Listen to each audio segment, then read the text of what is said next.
Collector बहू।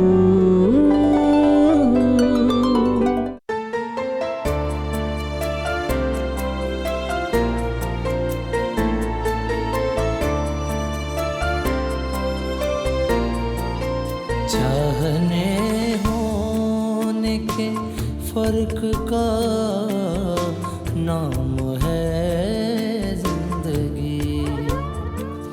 पाँव ज़मीं पर रहे हौसला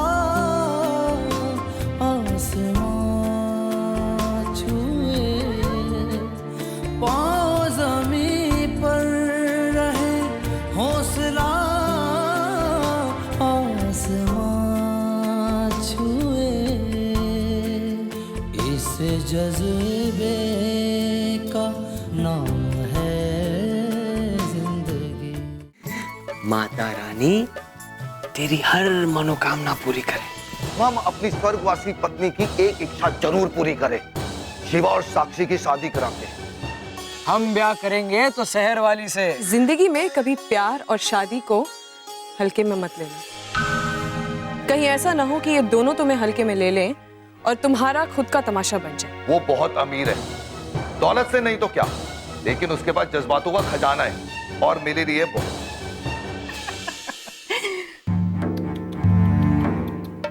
कैसे ठाकुर हो आप? आज तक तो मैं आपको समझ ही नहीं पाई। अरे जब मैं आपकी दूसरी पत्नी बनकर इस गांव में आई थी तब मैंने सोचा था पुराने जागीरदार खानदान की बहू बनकर जा रही हूँ। बड़ी शान होगी मेरी, बड़ा रुतबा होगा और हीरे जवाहरात सोने से मैं चमकूंगी। मैं महारानी बनकर रहूंगी, नौकर चाकर सब लोग मेरे आगे पीछे घूमेंगे। लेकिन यहाँ आने के बाद तो सब कुछ उल्टा ही हो गया। आपकी खोखली जागीरदारी की तरह आपकी सोच भी खोखली ही निकली। ना आप में वो ठाकुर वाली बात है और ना ही आपके ठाकुर वाली शान। और आप देखो, आपने एक लौते बेटी की शादी एक छोटी सी नौकरी करने वाले, एक छोटे से शहर में रहने वाले एक लड़की के साथ करवाने जा रहे हो। वो भी प्रेम पत्र लिखकर खुशामदें हो रही है। तरस आता है मुझे आप तक सोच, तरस। बस जी बस। तरस तो हमें आता है कि हमने किस कंकर पत्थर को हीरा समझ लिया। दरअसल आपको किसी इंसान के साथ नहीं, दौलत के सिंहासन के साथ शादी करनी चाहिए थी। दौलत के सिंहासन के साथ 7 फेरे लेने चाहिए थे, क्योंकि बेजान चीजों में जज्बात नहीं होते। आप जिंदा जज्बाती इंसानों में बेजान दौलत तलाशती हैं। सुनिए ठुकराइन, मैं जिस गरीब दोस्त की बेटी से अपने बेटे की शादी करना चाहता हूं, उस लड़की में साक्षात सरस्वती का निवास है। उसके चेहरे में जो तेज है, हमारे घर का नहीं पूरे गांव का अंधकार उजाले में बदल जाएगा। बस वो हमारे लिए अहोभाग्य होगा। देखो ठकुराइन, देवी देवताओं का जन्म कहीं भी हो सकता है, बस उसे समझना पड़ता है और पहचानना पड़ता है। समझे तुम? अच्छा हुआ ठाकुर साहब, बहुत अच्छा हुआ। आज आपने दिल खोलकर सारी सच्चाई बता दी। अरे जिस कंगालन को इस घर के बहू बनाकर लेकर आना चाहते हैं ना, वो तो एक देवी है, देवी। और मैं कौन हूँ? कौन हूँ मैं? इस घर के इस अंधेरी हवेली की एक चुड़ैल हूँ, एक राक्षसनी हूँ चिल्लाते चिल्लाते हुई। वाह ठाकुर साहब वाह, बहुत अच्छा कि आपने सब कुछ सच्चाई बोलकर। उस देवी को इस खानदान की बहू बनाने से पहले इस खानदान में एक बहुत बड़ा मंदिर जरूर बना लीजिए, क्योंकि इस मंदिर में उस देवी की हम सब खानदान के लोग सुबह शाम पूजा करेंगे। वाह, कैसा रहेगा ये मशवरा? हाँ?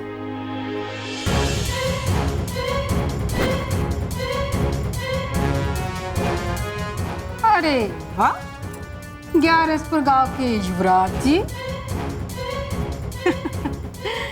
आप यहाँ पर खड़े होकर हमारी बातें सुन रहे थे। चलो अच्छा ही हुआ, आपको भी सब कुछ पता चल ही गया। वैसे हम तो आपके भलाई के लिए ही लड़ रहे थे, क्योंकि हम चाहते थे आपकी विवाह जोधपुर के राजघराने में हो।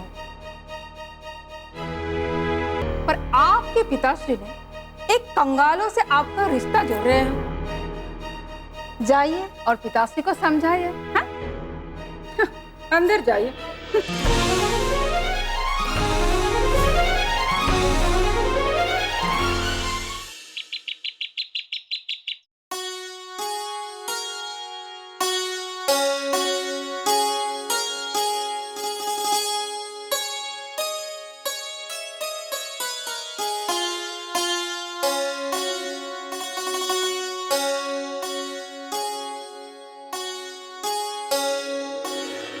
दी, आपसे एक बात पूछूं? अगर आपका मूड अच्छा हो और आपका माइंड कूल हो तो। हाँ पूछो। Thank God. अब आपकी एग्जाम ऑलवेज अच्छी जाती है और हो भी गई है। मेरा मतलब है आज आपका लास्ट पेपर था, राइट? हाँ बाबा, लास्ट पेपर था। आगे पूछो। आपकी जासूस बहन आपके लिए एक बहुत बड़ी खुशखबरी लाई है। खुशखबरी? यस, मैंने ताऊ और ताई जी को बात करते सुना कि दिवाली के बाद आपकी शादी कर देंगे। शादी? मेरी शादी?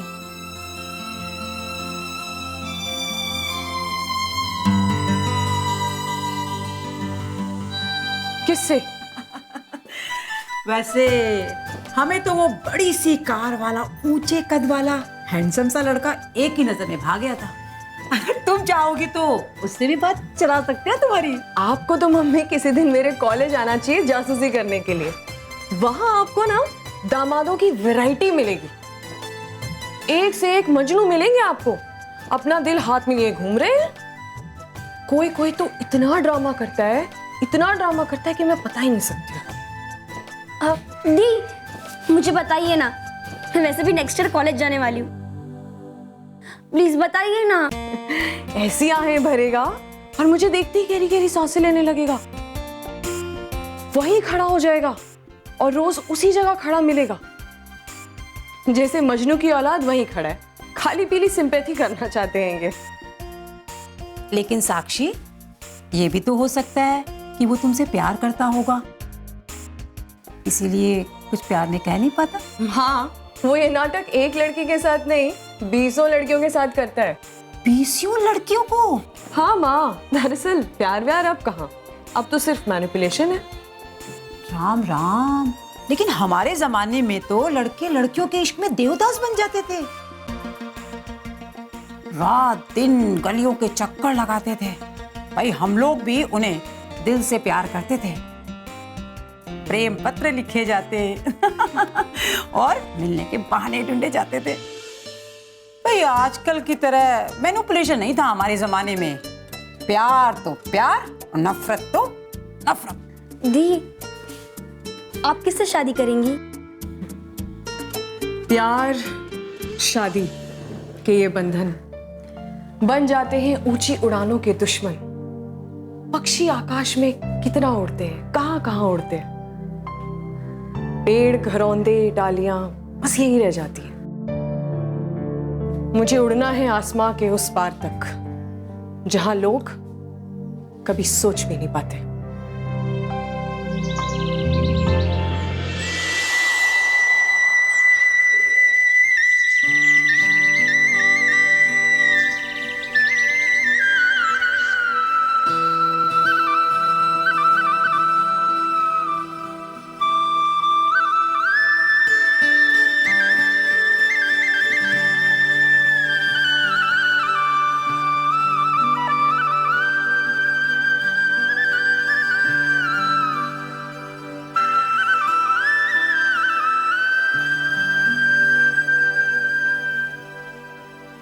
राधा, तुम यहाँ? हाँ, हम यहाँ। आज फिर क्या हुआ हवेली में? आज फिर झगड़ा हुआ क्या हवेली में? हाँ हाँ, झगड़ा तो हुआ, पर हमरा नहीं, माँ और बाबूजी का हुआ, हमरे ब्याह को लेकर। ब्याह? हाँ हाँ ब्याह। बाबूजी चाहते हैं कि हमारा ब्याह उनकी दोस्त की बेटी के साथ हो शहर में, लेकिन वो ठहरे गरीब। और माँ चाहती है कि हमारा ब्याह जोधपुर के किसी राजघराने में हो। सुबह से तनातनी शुरू है, मातम का माहौल है हवेली में। अरे हमारा ब्याह हुआ भी नहीं ससुरा और युद्ध का मैदान बन गई हवेली। पर तुम क्या चाहते हो? तुम्हारा ब्याह किसके साथ हो? किसी अमीर घराने में या? अरे हमरे चाहे से क्या होता है? तुम्हारे चाहने से कुछ हो या ना हो, दिल की बात दिल में रखना सही बात नहीं है। चलो बताओ शिवा। अरे बावरी हो गई का? मुंह खोल दे। अरे युद्ध का मैदान है हवेली, अगर मुंह खोल दिया तो भूकंप आ जाएगा, भूकंप। ना ना, हम में इतनी हिम्मत कहाँ। वाह रे वाह, कुंवर शिवराज सिंह, कल के युवराज, और इतने डरपोक। माना कि दिल की बात घर में बताने से भूकंप आ जाएगा, पर हमें बताने से कोई भूकंप ना आएगा। चलो बताओ क्या बात है? एक बात बता, सौगंध खा के किसी को बताएगी नहीं? शिव जी की सौगंध। हे भोलेनाथ, हे मेरे देवता शिव, बस शिवा को मेरा बना दे। 7 सोमवार ही नहीं, जीवन भर हर सोमवार निर्जला रखूंगी। अरे आंखन बंद कर कहाँ जानेगी बावरी? हमारी आंखें भी सुनेगी और हमारे कान भी सुन रहे। अच्छा लो, अब हमारी आंखें देखेगी भी। अब तो बताओ अपने दिल की। अरे वो देख शिवा भैया। चल चल चल। अरे क्या कर रहे हो भैया यहाँ? अरे शिवा भैया, आप यहाँ बैठे हो, हम आपका पूरा गांव छान मारे। क्या हुआ? अरे एक बहुत बड़ी खबर आई है। क्या बात? अरे ओ राधा महारानी, तुम जाओ ना यहाँ से, ये हम मर्दन के बीच की बात है। और वैसे भी वो तुम्हारी लंबी नाक वाली और चौड़ी नाक वाली आड़ी टेढ़ी सहेलियां तुम्हारी राह देख रही होंगी। चलो जाओ जाओ जाओ। हाँ हाँ, जा रहे। हमारे पास भी उतना वक्त नहीं है। क्या गड़बड़ है? ऐसी कौन सी मर्दों वाली बात थी जो उसके सामने नहीं हो सकती थी? अरे शिवा भैया, हाँ। वो जो पास का गांव है ना, हाँ। वहाँ पे नौटंकी आई है। और सुना है कि फिल्मी गानों पे छोटे छोटे कपड़ों पे तमाशा होगा भैया। अच्छा। हाँ भैया, और हमारे गांव में वो क्या कहते हैं, अरे वो टीवी सीवी भी नहीं है। कहा है ना भैया, हमारा बिजली गुल गांव है। भैया चलोगे ना मजा करने हमारे साथ? चले क्या? चलना? हाँ भैया चलिए ना। नहीं यार आज। अरे भैया। अरे क्यों? अरे शिवा, अरे नहीं। अरे भैया हम चलो भाई। ठीक है भाई, चलो। एक बेटी का विवाह करके उसे ससुराल भेज देंगे और एक बेटी के लिए घर जमाई ले आएंगे। बहन, ये जिंदगी है, चुटकुले नहीं। कलेक्टर बहू।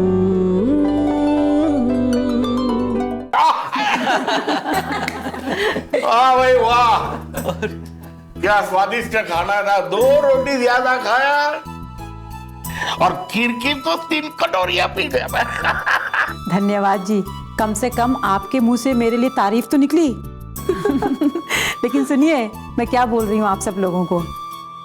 साक्षी बेटा, कल जो तुमने मुझे कविता सुनाई थी ना, अपने दादू को सुनाओ जरा, वो आसमान छूने वाली। सच? क्या कविता थी? दी, एक बार सुनाओ ना।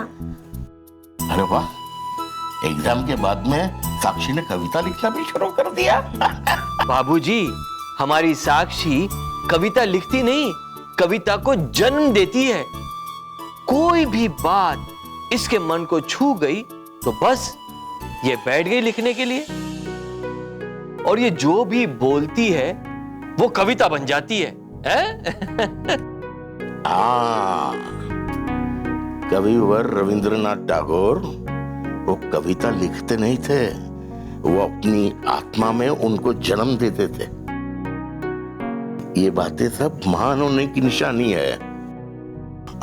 हाँ बेटा साक्षी, जरूर सुनेंगे हम तुम्हारी कविता। कल वाली कविता नहीं, हाँ? पर आज अभी एक कविता का जन्म हुआ है। अरे वाह, कहे तो सुना दूं? सुना दे। सुना ना बेटा। खून पसीने की मेहनत से गूंदी आटे की रोटी प्यारे से रिश्ते की बिछी पंगत पर परोसी है। नहीं यहाँ है 56 भोगों जैसा भोजन, पर हर निवाला स्वादिष्ट है। बुजुर्गों की छाया, माँ बाबा चाचा चाची का साथ, बहन का प्यार, खुशियां बरस रही हैं हरदम। बस यही कमी अखरती है हमारे रिश्तों में, बस भाई की कमी दिखती है।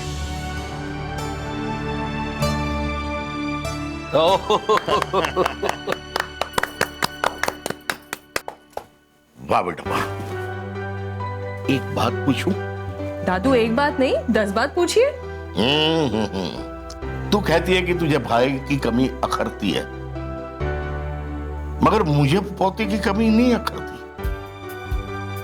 मेरे लिए तो मेरी दोनों पोतियां पोते के बराबर है। दादू बाबूजी, आप बिल्कुल सच कह रहे हैं। हमारी दोनों बेटियां सयानी हो गई है। कल को वो पराई घर चली जाएगी तो हमारा घर तो सुना सुना हो जाएगा ना। तब तो आपको पोतों की कमी महसूस होगी ना, बताइए आप। साक्षी की माँ, साक्षी हमें कविताएं लिख के भेजा करेंगी और आयुषी व्हाट्सएप पर चुटकुले भेज दिया करेगी। क्यों क्यों आयुषी, ठीक है ना?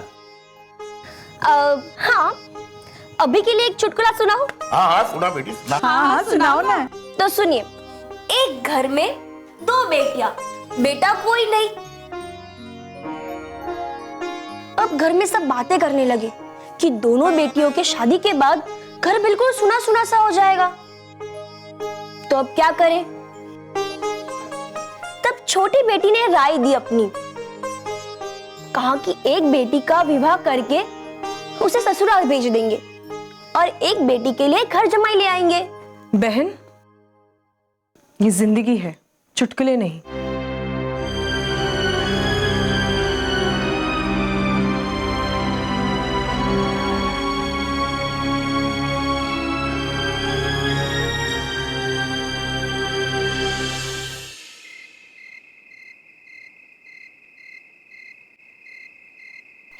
अरे शिवा भैया, नौटंकी देख के तो मजा आ गया। मजा आ गया भैया। अरे भैया बवाल मचा दी से का नाची से एकदम चकाचक। सही बोले भैया। अरे अरे आप वो वाला सुने भैया, वो वाला? अरे माय नेम इज शीला। अच्छा अच्छा शिवा भैया, वो वाला सुनेगा? कौन वाला? वो वाला कौन? आई चिकनी चमेली चुपके। हम भी थे। भैया अरे तुम लोग कुछ नहीं सुने, जो हम देखे वो सुनो। क्या सुने हो? अरे वो जो नचनिया नहीं शायरी वाली। अच्छा, शिवा भैया का घूर घूर देखा था। कसम से शिवा भैया पर लट्टू हो गए। अरे भैया अरे अरे काहे चिल्ला रहे हैं यार? हमारी हवेली आगे दिख नहीं रहा है क्या? हाँ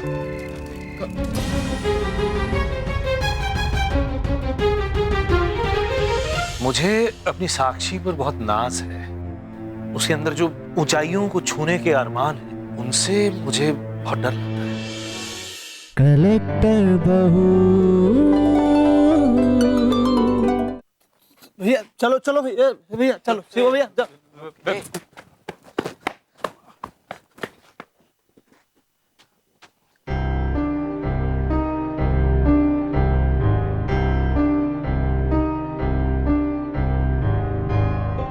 ठाकुर साहब, आप अभी तक सोए नहीं?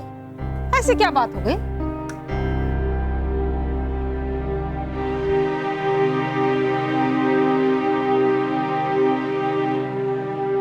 ये जानने के लिए है कि हमारी इकलौती औलाद नशे में धुत कहां से आ रही है। अरे ठाकुर साहब, कुंवर साहब आएंगे तो कहाँ से आएंगे? हाँ, इस बिजली गुल गांव में कुछ है क्या? अरे वो ठाकुर है, दोस्तों के साथ मदिरा पान कर लिया होगा। इसमें इतने परेशान होने की क्या बात है? अरे इस उम्र में भी कुछ तो मजा चाहिए कि नहीं? ये मदिरा पानी करके नहीं आए, अभी सुबह होने वाली है। और ये पड़ोस वाले गांव से नचनियों का नाच देख कर आ रहे हैं, समझिए आप? सब खबर है हमें। क्यों शिवा, ठीक बोल रहे हैं ना हम? वो गर्जी से दोस्तों ने जिद की ना। ना तो तुमसे बोला जा रहा है, ना ही तुमसे खड़ा होया जा रहा है। चलो चलो अपने कमरे में, चलो चलो। ठाकुर साहब, आप अपनी और मेरी नींदें खराब क्यों कर रहे हैं? आपको पता है, हमारे जोधपुर वाले खानदान में हमारे भाई लोग नचनियों को घर पे बुला के नचाते थे। अरे ये तो ठाकुरों का शौक है। अब जब ठाकुरों का खून होगा तो शौक भी तो ठाकुरों वाले ही रहेंगे।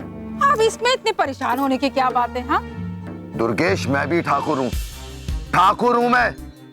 आज तक मैंने जिंदगी में मदिरा को हाथ नहीं लगाया और किसी औरत को बुरी नजर से भी नहीं देखा। ये नाच गाना, नौटंकी, मुजरा, ये तो दूर की बातें हैं।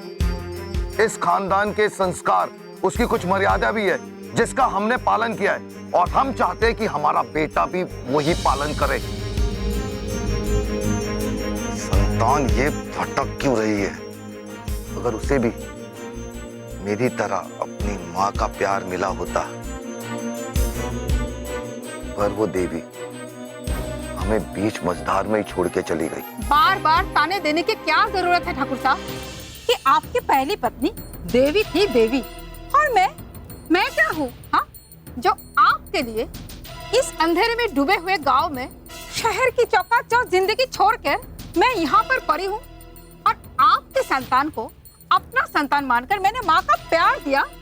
हाँ, मेरा तो कोई स्थान ही नहीं है आपकी जिंदगी में, तो फिर मैं यहाँ पे क्यों रहूँ आपके साथ? जब देखो आप गरे मुर्दे उखाड़ते रहते हो। अरे जो जिंदा है उसका तो कोई कदर ही नहीं है।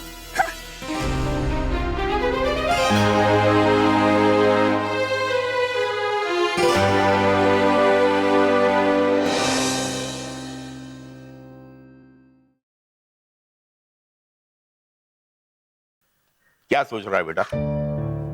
कुछ नहीं बाबूजी, बस साक्षी के बारे में सोच रहा हूँ। देख बेटा प्रभु, तो अकेला ही नहीं इस दुनिया में लड़की का बाप। हमारे घर में और भी एक लड़की है, आयुषी, उसके भी माँ बाप हैं, और देख वे तीनों कितने खुश हैं। और तू साक्षी के बारे में क्यों इतना सोचता है? हर इंसान अपने भाग्य लेकर पैदा होता है, और यही भाग्य उसके पांवों को उस तरफ ले जाता है जो उसके नसीब में है। हमारे सोचने से क्या फायदा? बाबूजी, मुझे अपनी साक्षी पर बहुत नाज है, पर उसके अंदर जो टैलेंट है ना, उसके अंदर जो ऊंचाइयों को छूने के अरमान है, उनसे मुझे बहुत डर लगता है।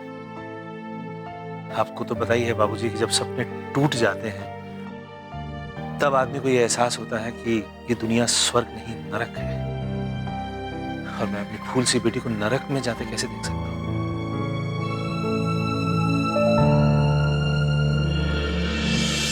अब आज की मॉडर्न ड्रेस पहनना चाहती है, क्लब और डिस्को में पार्टी करना चाहती है, रिच लाइफ और फैंसी लाइफ जीना चाहती है। हाँ, यही चाहती है साक्षी, पर अपने बलबूते पर। भाई मानते हैं कि हम आपके चाचा हैं, पर दोस्त चाचा तो जरा हमें भी तो बताइए हुजूर, कल नौटंकी में वो नचनिया कैसी थी?